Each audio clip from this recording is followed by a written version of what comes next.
Hello दोस्तों, कैसे आप सब लोग। आशा करता हूँ आप सब लोग अच्छे होंगे। दोस्तों आज की वीडियो में बात करने वाले हैं बीएमएस सेकेंड ईयर के रसशास्त्र सब्जेक्ट के पारद चैप्टर के पार्ट 3 के बारे में। दोस्तों इससे पहले वाली वीडियो में मैंने पार्ट सेकंड में डिस्कस किया था कि शोधन और संस्कार जो है पारद के कौन कौन से बताए गए हैं। ठीक है, शोधन के टाइप्स जो है कौन कौन से, उसके अलावा संस्कार जो है वो कितने प्रकार का बताया गया, जिसमें मैंने आप लोगों को 8 प्रकार का बताया था, 18 प्रकार का बताया था और 19 प्रकार का बताया था। ठीक है, आज की वीडियो में जो पार्ट 3 है उसके अंदर डिस्कस करेंगे सबसे पहले कि पारद के जो 8 संस्कार मैंने आपको पिछली वाली वीडियो में बताए थे, वो पारद के 8 संस्कार जो है कौन कौन से, सबसे पहले उसके बारे में बात करेंगे। उसके बाद में आज की वीडियो का सेकंड टॉपिक हो गया कि पारद की गतियाँ या फिर मूवमेंट ऑफ पारद जो है वो कितने होते हैं और उसके नाम जो है वो क्या क्या है, उसमें क्या होता है, इसके बारे में बात करेंगे। दोस्तों पारद के जो 8 संस्कार बताए गए हैं उन 8 संस्कार में सबसे पहला जो नाम आता है वो आता है स्वेदन। दोस्तों स्वेदन की बात करते हैं, स्वेदन का मतलब क्या है। स्वेदन का मतलब ये है कि कोई भी क्षार द्रव्य लिया या फिर कोई भी अम्ल द्रव्य लिया, ठीक है, या फिर कोई भी औषधि ली, मतलब या तो आप अम्ल द्रव्य ले सकते हो या क्षार द्रव्य ले सकते हो या फिर कोई भी औषधि ले सकते हो। उसको पारद के साथ में मिला करके अगर दोला यंत्र में आप पाचन करते हो या फिर पारद को उसके साथ में इन औषधियों के साथ में मिला करके जो है वो पारद का पाक करते हो तो उसको क्या बोलते हैं, स्वेदन बोलते हैं। ठीक है, ये तो थी इसकी डेफिनेशन। इसकी विधि की बात करें दोस्तों तो विधि में अगर बात करें तो सबसे पहले जो अलग अलग द्रव्य बता रखे हैं जिसके अंदर औषध द्रव्य के एग्जाम्पल की तरह से यहाँ पर बता रखा है। आप क्षार द्रव्य भी ले सकते हो और अम्ल द्रव्य भी ले सकते हो। ठीक है, तो इसमें सबसे पहले शुंठी है, उसके बाद में राई, पीपली, सेंधव, सरसों, चित्रक, अदरक और मूली, इन सारों का जो है ना प्रत्येक का 1/16 पार्ट आपको लेना है और प्रत्येक का 1/16 पार्ट लेकर के कांजी के साथ में 3 दिन तक इसका अगर मर्दन करते हैं तो उसके परिणाम स्वरूप आपको जिस कल्क की प्राप्ति होती है, ठीक है, उस कल्क को आपको 3 दिन तक जब कांजी के साथ में मर्दन करते हैं तो उससे आपको कल्क की प्राप्ति होती है। और जो कल्क मिलता है दोस्तों उसको दोला यंत्र के साथ में 3 रात्रि तक रखने के बाद में अगर कोष्ण जल के साथ में प्रक्षालन करते हैं तो जो शुद्ध पारद है उसकी प्राप्ति यहाँ पर हो जाती है, मतलब पारद जो आपको प्राप्त हो जाता है। ठीक है, अब दोस्तों जब स्वेदन प्रोसीजर किया जाता है तो इस स्वेदन प्रोसीजर की वजह से जो पारद में दोस्त जो बताए गए औपसर्गिक, नैसर्गिक है ना, सप्तकंचुक दोष अलग अलग तरह के बताए थे मैंने आपको पिछले वाली वीडियोस में, तो उनमें क्या इफेक्ट देखने को मिलता है। तो अगर आप स्वेदन करते हो तो पारद का, तो स्वेदन के परिणाम स्वरूप पारद में जो है ना मल शिथिल्य देखने को मिलता है, मतलब पारद में उपस्थित जो भी अशुद्धियां हैं वो क्या हो जाती है, शिथिल हो जाती है। क्योंकि स्वेदन क्या करता है, स्वेदन एक तरह से शिथिलता लाने का काम ही करता है। ठीक है, तो स्वेदन की वजह से क्या होता है, जो भी मल है पारद के अंदर वो सारे सारे कैसे हो जाते हैं, शिथिल हो जाते हैं। ठीक है, सेकंड जो संस्कार की विधि बता रही है अष्टविध संस्कार में वो है मर्दन। और मर्दन की बात करें तो मर्दन का मतलब होता है कि कोई भी औषध द्रव्य लेना है या फिर अम्ल द्रव्य लेना है या फिर जो है कांजी लेनी है। ठीक है, इनकी सहायता से अगर आप पारद को खल्व यंत्र में डाल करके पेस्ट करते हो या फिर उसका घोटते हो या फिर उसको मिलाते हो, क्या कहलाता है, मर्दन कहलाता है। अब इसकी प्रोसीजर की बात करें तो प्रोसीजर ये पूरा का पूरा आपका दिया हुआ है और बुक में भी आप पढ़ सकते हो, तो मैं आपको ऊपर से एक बार बता देता हूँ कि सबसे पहले ग्रह धूम के बाद में ईंट का चूर्ण, दही, गुड़, सेंधव और सरसों, ये प्रत्येक जो द्रव्य इनका 1/16 पार्ट लेना है और 1/16 पार्ट के साथ में आपको पारद मिलाना है। ठीक है, पारद मिलाने के बाद में उसको तप्त लोहा खल्व यंत्र में 3 दिन तक मर्दन करते हैं। मर्दन करने के बाद में आपको पारद निकालना है और निकाल करके उसका अगर प्रक्षालन करते हैं और प्रक्षालन के परिणाम स्वरूप आपको जो पारद है वो प्राप्त करना है। इसके परिणाम स्वरूप क्या होगा दोस्तों, जब आप इस तरह का प्रोसीजर करोगे तो इससे क्या होगा, इससे इस मर्दन की वजह से क्या होगा कि मर्दन जब आप करोगे पारद का तो उससे बहिर्मल विनाशना, मतलब कि पारद के बाहर की सतह पर उपस्थित जो भी अशुद्धि होती है, जो भी मल होते हैं वो सारे के सारे क्या हो जाते हैं, नष्ट हो जाते हैं। ठीक है, तो पहला जो प्रोसीजर था दोस्तों वो था स्वेदन। और स्वेदन में मैंने आप लोगों को बताया था कि जो स्वेदन है उस स्वेदन की वजह से क्या होता है, मल का जो है ना शिथिल्य देखने को मिलता है, मतलब मल जो है क्या हो जाते हैं, शिथिल हो जाते हैं। लेकिन जब आप मर्दन का प्रयोग करते हो तो इस मर्दन की वजह से क्या होता है कि जो भी बाहर उपस्थित पारद की जो बाहरी सतह है उस बाहरी सतह पर उपस्थित जो भी मल है उनका क्या हो जाता है, नाश हो जाता है। ठीक है, थर्ड प्रोसीजर की बात करते हैं वो है मूर्छन। मूर्छन जो तीसरा अष्टविध संस्कार बताया उसमें क्या करता है कि औषधि द्रव्य की सहायता से नष्ट पिष्टत्व प्राप्त होने तक पारद का खल्व यंत्र में मर्दन करना, मतलब एक कंडीशन बता दी कि आपको करना मर्दन ही है, औषधि द्रव्य मिलाना है, औषधि द्रव्य मिला करके पारद को उसके साथ में रखना है खल्व यंत्र में, और खल्व यंत्र में आपको तब तक मर्दन करता है जब तक कि नष्ट पिष्टत्व, मतलब कि पिष्ट या पिष्ट के जैसा, पेस्ट के जैसा पारद और वो औषधि नहीं बन जाए तब तक आपको पेस्ट करना है। और इस पेस्ट करने के प्रोसीजर को अपन क्या बोलते हैं, मूर्छन बोलते हैं। ठीक है, अब जब दोस्तों मूर्छन किया जाता है, मूर्छन की पूरी प्रोसीजर जो भी है आप बुक में से देख लेना। ठीक है, इसकी अगर अपन बात करते हैं तो मूर्छन के परिणाम स्वरूप क्या होता है कि दोष त्रय विनाशना, मतलब कि जो भी नाग, वंग आदि, भूमिज और कंचुक दोष है वो सारे के सारे इसमें क्या हो जाते हैं, नष्ट हो जाते हैं। मतलब कि नागज, भूमिज और उसके साथ साथ सप्त कंचुक दोष मैंने पिछली वीडियोस में आपको बताए थे, है ना। सप्त कंचुक दोष जो है 7 प्रकार के थे, उसके अलावा दूसरे दोष जो थे, है ना, औपसर्गिक, नैसर्गिक, है ना, उसके अलावा नाग, वंग आदि जो ये सारे दोष थे 12 प्रकार के थे। मैंने पिछली वाली वीडियो में आपको बता दिए थे, आप पुरानी वाली वीडियोज़ को जो है वो प्ले लिस्ट में जा करके देख सकते हो। तो दोस्तों मूर्छन प्रोसीजर को जब पारद के अष्टविध संस्कार के अंतर्गत यूज में लिया जाता है तो उससे क्या होता है कि पारद के अंदर जो भी तीनों प्रकार के दोष है क्या हो जाते हैं, नष्ट हो जाते हैं। जब स्वेदन का प्रयोग किया तो स्वेदन से मल से तिल्य देखने को मिला। स्वेदन के बाद में सेकंड प्रोसीजर था अष्टविध संस्कार, वो था मर्दन, ठीक है। और मर्दन को जब प्रयोग में ले रहे थे तो उससे क्या हुआ कि बहिर्मल विनाशना, मतलब कि पारद की बाहरी स्तर पर उपस्थित जो भी मलिया अशुद्धियाँ वो क्या हो जाती है, नष्ट हो जाती है। हर एक स्टेप के अंदर जो 8 के 8 टोटल प्रोसीजर बताए हुए उनमें हर एक का अपने अपने स्तर पर अलग अलग इंपॉर्टेंस है, तो इसलिए एक भी स्टेप को अपन स्किप नहीं कर सकते, वरना पारद में कुछ ना कुछ अशुद्धि रह जाएगी। और पिछली वाली वीडियो में आप लोगों को बताया था कि अगर पारद अशुद्ध पारद का अगर आप औषधि बनाने के लिए या फिर किसी भी डिजीज के अंदर यूज में लेते हो तो वो विष के समान कार्य करता है, जबकि शुद्ध पारद जो है वो अमृत के समान कार्य करता है। तो इसलिए मैंने आपको पिछले वाली वीडियोज में शोधन भी पढ़ाए थे, है ना। शोधन के अंदर मैंने यही बताया था, एक ही टारगेट था कि कैसे भी करके पारद को शुद्ध प्राप्त कर लिया जाए, ठीक है। लेकिन शोधन के बाद भी कुछ ना कुछ अशुद्धियां बच गई थी, तो उनको अपन किससे नष्ट कर रहे हैं, संस्कार से नष्ट कर रहे हैं। इसलिए शोधन के बाद में संस्कार को यूज में लेते हैं। तो दोस्तों टोटल मिलाकर के अभी तक मैंने 3 विधियां आपको बताई, जिसमें स्वेदन, मर्दन और मूर्छन, ये 3 थी। तो फर्स्ट की जो 3 प्रोसेस थे, इससे एक तरह से पारद में उपस्थित जितनी भी अशुद्धियां थी वो सारी की सारी खत्म हो गई, ठीक है। अब बात करते हैं आगे जो चौथा, पांचवा और छठी जो प्रोसीजर है उसकी बात करते हैं। दोस्तों बात करते हैं उत्थापन। चौथा जो अष्टविध संस्कार है उसका नाम है उत्थापन। उत्थापन की बात करें तो नष्ट पिष्टत्वगत एवं मूर्छित पारद पुनः मूल स्वरूप में प्राप्त करना। मतलब आपने क्या किया कि स्वेदन, मर्दन और मूर्छन किया, तो इसकी वजह से पारद क्या हो गया, पिष्ट के समान जो है नष्ट हो गया। अब उस नष्ट पारद को वापस अपनी जो भी मूल अवस्था होती है उस मूल अवस्था में प्राप्त करने के लिए जिस प्रोसीजर को यूज में लेते हैं वो क्या कहलाता है, उत्थापन कहलाता है, ठीक है। तो ये इसकी डेफिनेशन है। उसके बाद में यहाँ पर आप पूरा का पूरा प्रोसीजर जो विधि है वो पढ़ भी सकते हो कि यंत्र की सहायता से पातन अथवा दोला यंत्र से कांजी में स्वेदन अथवा खरल में पेषण एवं उष्ण जल से धावन या उष्ण कांजी से धावन करके पारद की प्राप्ति करते हैं। तो इस तरह से जो है वो उत्थापन करते हैं। और इससे क्या होगा, पूति दोष निवर्त्य, मतलब कि जो भी पूति आदि दोष होते हैं वो सारे के सारे क्या हो जाते हैं, नष्ट हो जाते हैं। अगली जो 5वीं विधि बताई है दोस्तों वो बताइए पातन। पहला पॉइंट तो यह है कि पारद के अष्टविध संस्कार में जो पातन प्रोसीजर है, पातन विधि है, उसके कितने भेद बताए, कितने प्रकार बताए। तो उर्दू पातन, अधपातन और तिर्यक पातन, ये 3 इसके जो है ना पातन के क्या होते हैं, भेद होते हैं। ये पहला पॉइंट तो ये है कि आपको ये ध्यान में रखना है, ठीक है। उसके बाद में अगली बात है कि पातन होता क्या है। तो उक्त औषधि द्रव्य की सहायता से मर्दन कर पातन यंत्र के द्वारा पारद को पुनः प्राप्त करना क्या कहलाता है, पातन कहलाता है, ठीक है। अब इसके अंदर आप उर्दू पातन का भी यूज कर सकते हो, अधो पातन का भी यूज कर सकते हो और तिर्यक पातन का भी यूज कर सकते हो, ठीक है। ये अलग अलग विधियां बता रखी है बुक में से, आप एक बार रीड कर लेना, ठीक है। आसान है, कोई इतना हार्ड है नहीं, ज़्यादातर चीज़ें याद रखने वाली है। सबसे पहले जब पातन के अंदर दोस्तों उर्दू पातन करते हैं तो इससे क्या होगा, सप्तकंचुक दोष का नाश होगा और कृत्रिम दोषों से जो है पारद की मुक्ति होगी, ठीक है। अधपातन को यूज में लेते हैं तो अधपातन से सर्व दोष विमुक्त, मतलब कि सकल दोष निर्मुक्त है, मतलब सारे के सारे दोष जो है क्या हो जाते हैं, इससे नष्ट हो जाते हैं और उसी के साथ साथ रसायन कार्य के लिए सिद्ध हो जाता है। मतलब हमने कहा था कि भैया जो भी पारद है वो पारद जब संस्कार के परिणाम स्वरूप प्राप्त होता है तो रसायन और वाजीकरण की तरह भी काम करने लग जाता है, ठीक है। तो इसलिए शोधन के बाद में संस्कार जो है वो करना जरूरी है, क्योंकि शोधन तक तो अपन ने एक तरह से व्याधि नाशक क्षमता उसमें उत्पन्न हुई थी, लेकिन जब संस्कार को भी यूज में ले लेते हैं तो उसकी वजह से क्या होता है कि व्याधि नाशक क्षमता तो उसमें होती है, लेकिन उसके साथ साथ आपको रसायन और वाजीकरण जैसा इफेक्ट भी पारद का देखने को मिलता है। तो दोस्तों अधपातन की वजह से सभी दोष तो नष्ट हो जाते हैं, उसके साथ साथ जो रसायन कार्य के लिए भी जो है क्या हो जाता है, सिद्ध हो जाता है।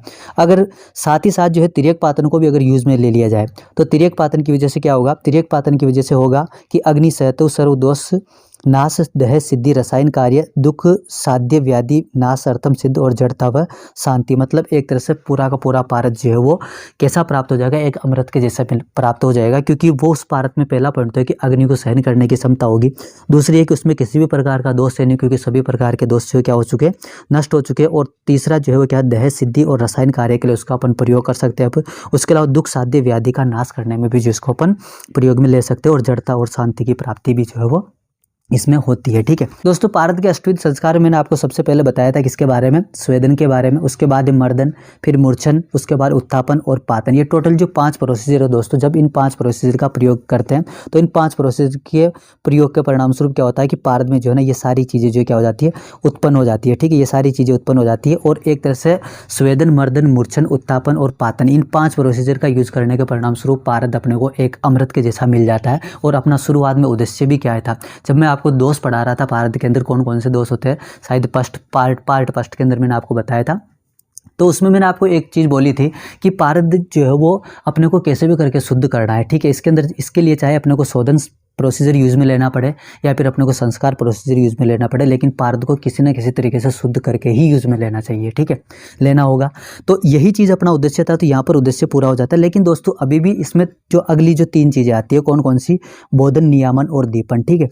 ये जो 3 चीज़ें आती है, बोधन, नियामन और दीपन, तो अब बात ये आती है कि जब यहाँ पर अपना शुद्धि होगी सारी की सारी पारद की, तो अब आगे के बोधन, नियामन और दीपन जो करने की जरूरत क्या है, तो दोस्तों उसकी जरूरत इसलिए क्योंकि ये सारा करने से क्या हुआ, पारद का वीर्य या फिर उसकी शक्ति बोलूँ या फिर उसकी पोटेंसी बोलूँ कि वो जो है वो क्या हुई होगी, क्षीण हुई होगी, ठीक है, कम हुई होगी। तो इसलिए उसमें वापस उसी तरह की पोटेंसी लाने के लिए अपने को क्या करना पड़ेगा, बोधन, नियामन और दीपन जो 6वां 7वां और 8वां प्रोसीजर है वो यूज में लेना पड़ेगा। बोधन के अंदर अपन क्या करते हैं कि 1 से 5 तक जो है ना पारद मंद वीर्य और मंद वीर्य हो जाता है, उसको अपने को क्या करना है, ठीक करना है, ठीक है। तो मतलब 1 से 5 मतलब कि सीधी सी बात है कि बोधन का प्रयोग क्यों कर रहे हैं, क्योंकि स्वेदन, मर्दन, मूर्छन, उत्थापन और पातन, इन 5 प्रोसीजर का यूज करने से पारद जो है क्या हो जाता है, मंद वीर्य वाला हो जाता है और क्लिब्य हो जाता है, ठीक है।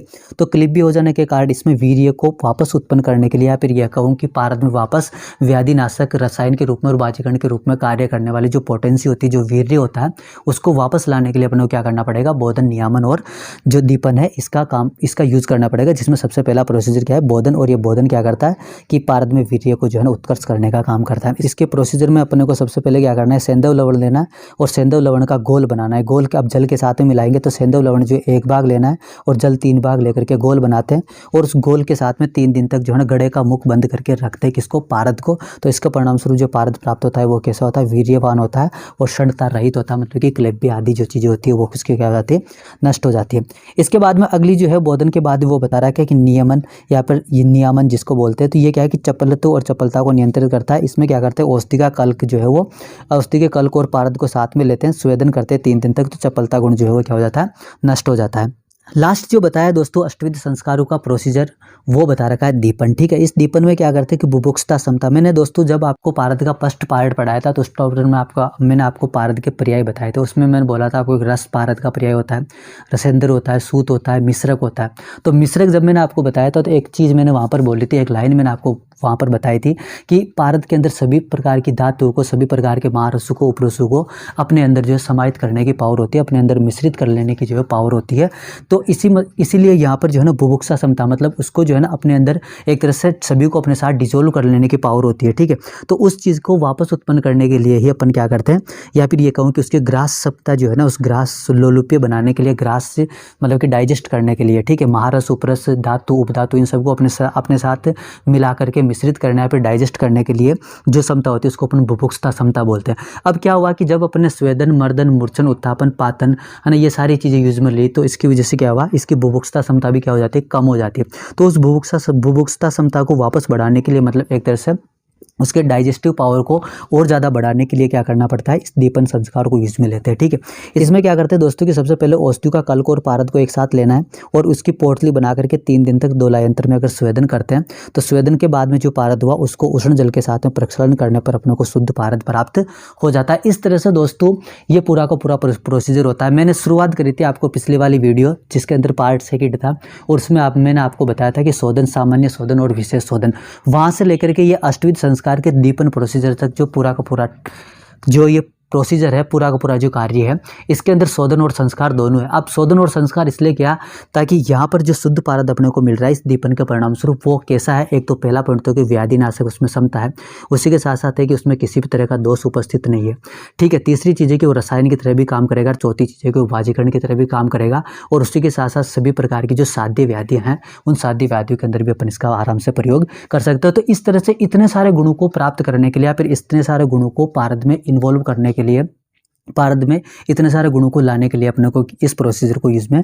लेना पड़ता है जो कि शोधन और संस्कार है, ठीक है दोस्तों। यहाँ पर एक तरह से पारद के जो भी मतलब इसके प्यूरिफिकेशन की जो प्रोसीजर थी, इसके शुद्धिकरण की जो विधियाँ थी, शुद्धिकरण का जितना भी सारा कार्य था वो सारा का सारा यहाँ पर खत्म हो जाता है।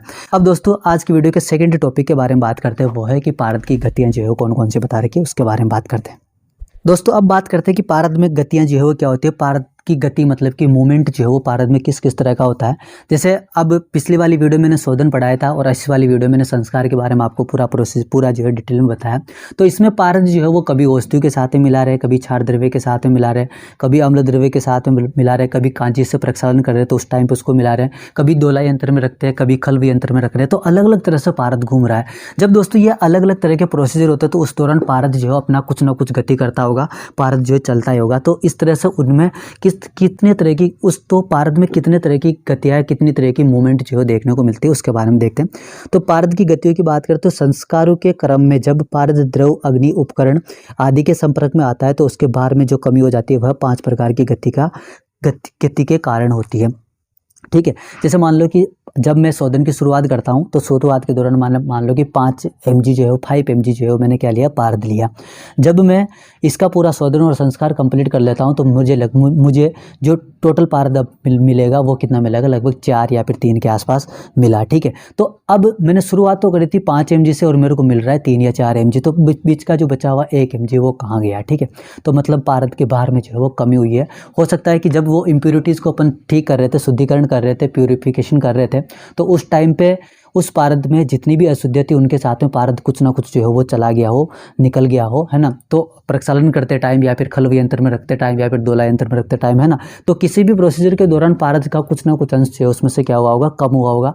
इसलिए तो मैंने शुरुआत 5 mg से करी थी। अब मेरे को लास्ट में जब दीपन के परिणाम स्वरूप में शुद्ध जो पारद प्राप्त कर रहा हूँ वहाँ पर जाते जाते मेरे को 3 या 3.5 mg ही जो है वो मिल रहा है। जो 1.5 mg जो है दोस्तों वो 1.5 mg क्या है, अशुद्धि के रूप में बाहर निकल गया, मतलब एक तरह से अशुद्धि के साथ में मिलकर के बाहर निकल गया। ठीक है, तो इसलिए पारद में जो है ना, इसी को अपन क्या बोलते हैं, पारद की गतियाँ बोलते हैं, क्योंकि पारद जो है वो अशुद्धि के साथ में क्या गया, बाहर चला गया। ठीक है, अब सबसे पहली जो गति होती है उसका नाम है जल गति, दूसरी होती है मल गति, तीसरी होती है हंस गति, चौथी होती है धूम गति और 5वीं होती है जीव गति। तो पारद की रस रत्न समुच्चय ने टोटल मिलाकर के 5 गति बताई है, जिसके अंदर जल गति, मल गति, हंस गति, धूम गति और जीव गति, ये 5 इसके भेद होते हैं। ठीक है, एमसीक्यू टाइप का क्वेश्चन डालूंगा, याद रखना।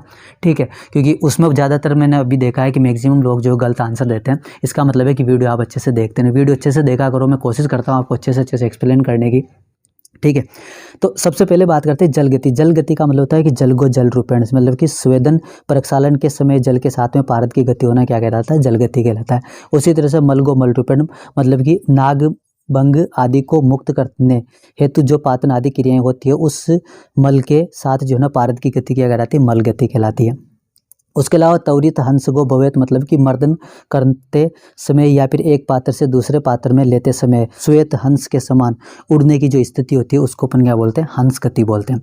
अगली जो गति बताइए दोस्तों वो बताइए धूम गति। धूम गति में क्या है कि स धूमो धूम गो भवेत, मतलब अग्नि के संपर्क में आने पर पारद की धूम्र के रूप में होने वाली जो गति होती है वो गति क्या कहलाती है, धूम गति कहलाती है। 5वीं और लास्ट गति की बात करते हैं, वो क्या बता रखी है यहाँ पर, जीव गति बता रखी है। और जीव गति के अंदर क्या है कि अदृश्य गति, अर्थात पारद की आत्मा के समान गति जिसका प्रत्यक्ष ज्ञान नहीं होता है वो क्या कहलाती है, जीव गति कहलाती है। मतलब ये जो टोटल मिलाकर के 5 गतियाँ बताई है, इन 5 गतियों की अगर मैं बात करता हूँ तो इन 5 गतियों में से, ये जो टोटल 5 गतियाँ, इन 5 गतियों में से दोस्तों जो 4 गति है शुरुआत की, जल गति, मल गति, हंस गति और धूम गति, ये गति आपकी कैसी होती है, दिखती है। ठीक है, ये सारी गतियां जो आपको क्या होती है, दिखती है तो मतलब कि प्रत्यक्ष जो है वो इन गतियों का आपको देखने को मिलता है। ठीक है, लेकिन अगर मैं जीव गति की बात करता हूँ तो जीव गति जो क्या होती है, अदृश्य गति होती है, मतलब कि इसकी क्या हो सकता है, अप्रत्यक्ष जो इसका रहता है, इसकी गति, इस गति को आप देखते नहीं हो। ठीक है, मतलब दिखाई नहीं देती। तो क्वेश्चन अगर मैं एमसीक्यू डालता हूँ कि पारद की 5 गतियों में से कौन सी गति जो है वो अदृश्य होती है, तो